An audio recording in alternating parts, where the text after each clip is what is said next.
Hi Aries, welcome to your love reading for mid-April 2021. And this is a reading for Aries Sun, Moon, and Rising. And keep in mind this is a general reading, so it might not resonate with all of you out there. And if it doesn't, feel free to check your other placements here in the channel as well. Sun, Moon, and Rising. So Aries, this is not a prediction reading for the mid-month of April. This is just a catch-up with the general energies around you. And what I want to do here is to focus on what's going on in your love life, either if you are single or if you are already in a relationship, and what are the things that can be blocking you to have a completely fulfilling love relationship right now, or to just be in a better partnership if you already have one, and what you can work on, what you can focus on, what you can leave behind, what are the patterns around it. So Aries, I already got some of your cards here. Let's just get some clarifiers for them, and then we are gonna start.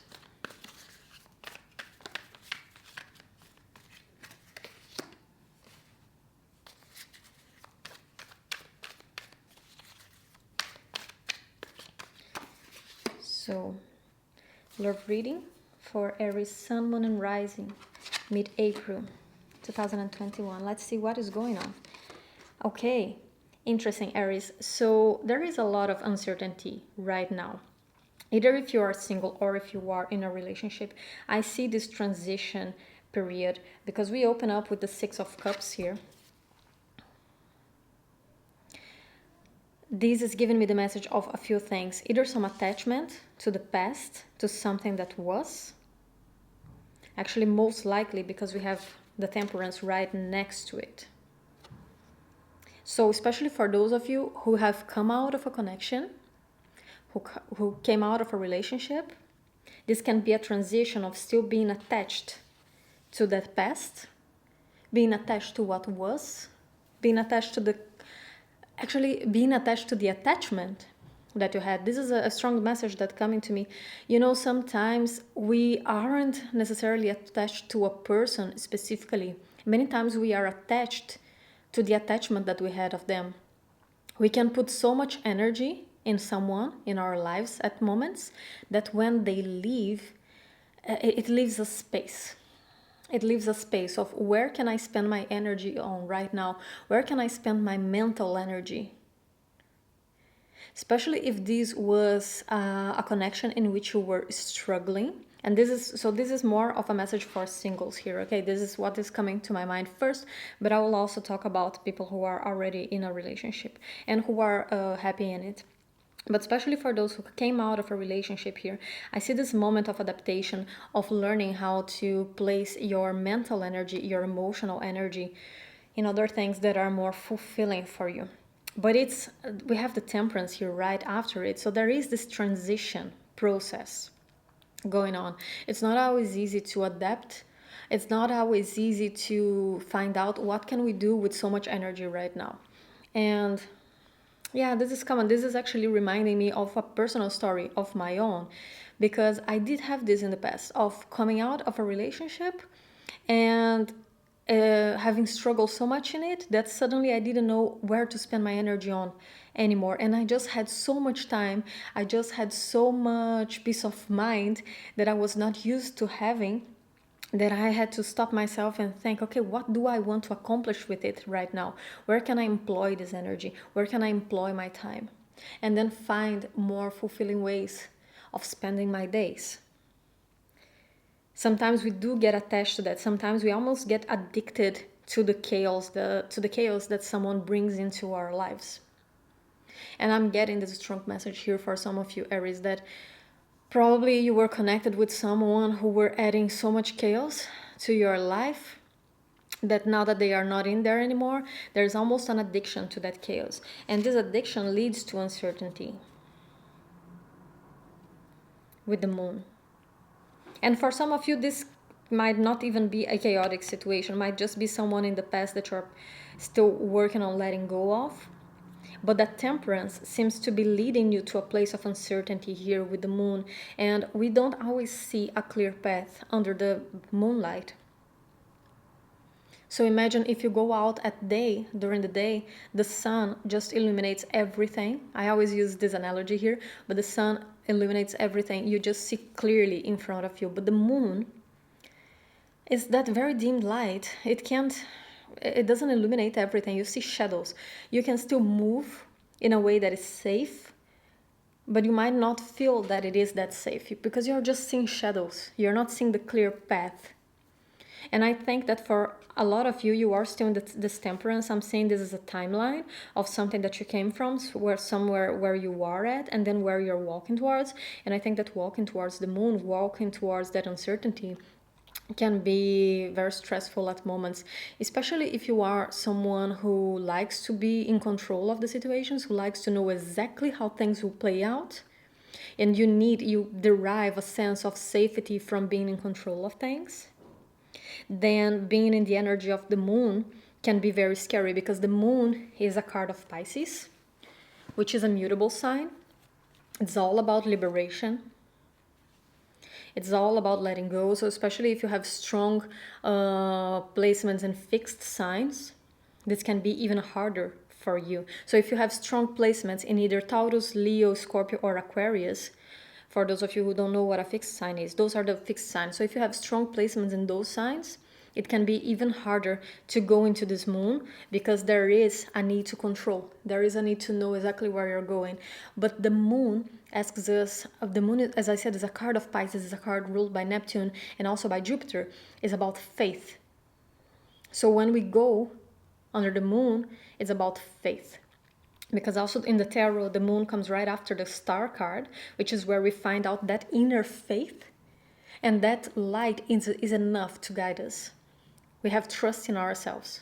We rediscover the trust in ourselves, in the star. And then we go towards the moon. We walk the moon journey. But it's all about having faith, of being brave, of accepting change. This is very important because, as I said, this is a mutable sign. Also the temperance, because the temperance is rules Sagittarius, which is also a mutable sign, a fire mutable, and also ruled by Jupiter. So is the moon. So there's a lot here about faith. And for those of you who are already in a partnership, this can also just show the changes within the cycles of a relationship. Because every relationship will go through different cycles, right? We start in the honeymoon, in which everything is perfect and we are just idealizing each other and we have the romance and the passion between us. But then we come to that phase in which we start seeing each other a bit more realistically. And then we also enter the power struggle. And all these are normal phases in a relationship.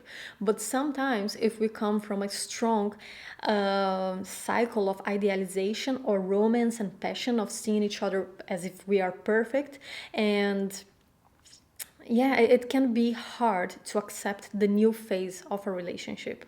I'm also seeing here for some of you that maybe some of you are also going through a pregnancy.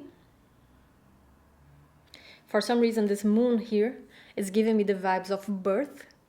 So it can be also that some of you are going through a pregnancy that is changing the structures of the relationship, right? And suddenly you will have that new person in your household, that new person being part of your relationship, and you need to learn how to adapt that. How can you keep you and your partner as a couple, as a loving, passionate, as lovers, when you are also going to become parents, right? So that can be also scary here with the moon. In any case, it's entering this new phase. And there can be a strong attachment to the past, to what it was.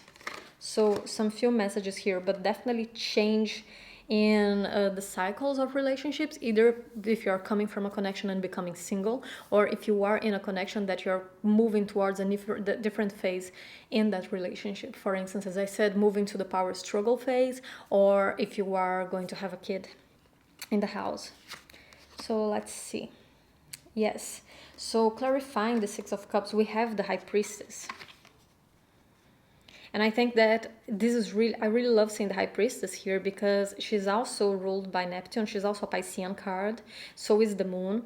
So I do think that you can see things quite clearly right now. It might be hard to adapt yourself emotionally to them, but I don't think that they are a mystery to you. For those of you who have come out of a relationship that you are trying to detach from, I think that you do see things quite clearly. You see why things went down, you see why they couldn't continue, and you see what you had gained from being part of it, but what you have to gain now that you are out of it as well. Yes, and then we have the Hermit and the Five of Pentacles. Yeah, it's perfect. Actually, the cards are just basically confirming each other, because the Hermit, it's all about going within. It's all about being on our own. So this is a stronger message for those of you who have come out of a relationship, which I felt was the strongest message here. I think that most of you watching this video have just recently come out of a connection or are coming out of a connection, and it's scary to be on your own, but I think that you are being called to go into a journey inside of yourself, to understand what patterns in your ways of relating you need to change. Because this is something that we also need to understand, that sometimes we attract people who are very harmful to us. But there is, well, I don't think we attract them also. Let me rectify that. But I think that we'll allow people who are not good for us to stay in our lives. Actually, I saw this, I don't remember who shared this and where I read this, but I was reading, someone posted this on Instagram this week, and I found it really interesting, and it reminds me of this Hermit, which is, you don't attract toxic people. Toxic people aren't picky, they go to anyone, but you let them stay. So why are you letting toxic people stay in your life? That's the question. And I see you acknowledging some of these patterns here. So if you have left a very toxic connection with someone here with the Six of Cups, then I think you're being asked to go within yourself with this Hermit to understand your own patterns. What in you allowed someone toxic to come in and stay in your life? What in you needs to change? Okay, so what are the patterns in your ways of relating that need to change in order for this not to repeat?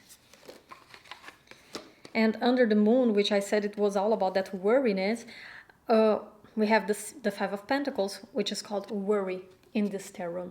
So I don't know if you can read this, but this card is called worry here. So indeed, it is a time of uncertainty, but it's definitely a path to be followed that is necessary, and I think you know that. I think you know how it is, how much it's necessary that you just go into this journey here.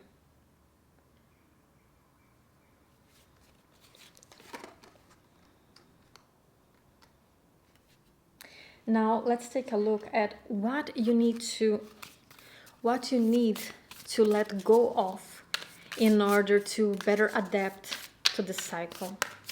What is it in your patterns of relating and behaving that you need to let go of? Not for granted. Perfect. Don't allow yourself to be, okay, I'm getting two messages. I'm getting one specific message for the singles group and another one for the people who are already in a relationship. So for the singles group, for me, it's very clear that don't allow people who take you for granted to stay in your life. You're not supposed to be taken for granted. Okay? All of us, we have something very unique to offer. We are unique human beings in some way, shape, or form. Okay? The combination of characteristics that we have in our personalities make each one of us completely unique. So the contribution that you have to someone is also completely unique. And that doesn't mean that everybody out there will have to value you, because maybe what you have to offer is just something that is not that valuable for them, but it will be for some other people. And a way of filtering this is, if people take you for granted, don't allow them to stay for so long.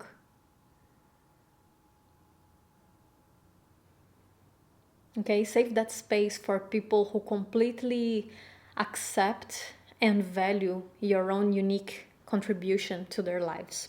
And for those of you who are already in a relationship and you are entering this new phase of your relationship for whatever reason it is, it's important for you not to take what you have for granted either.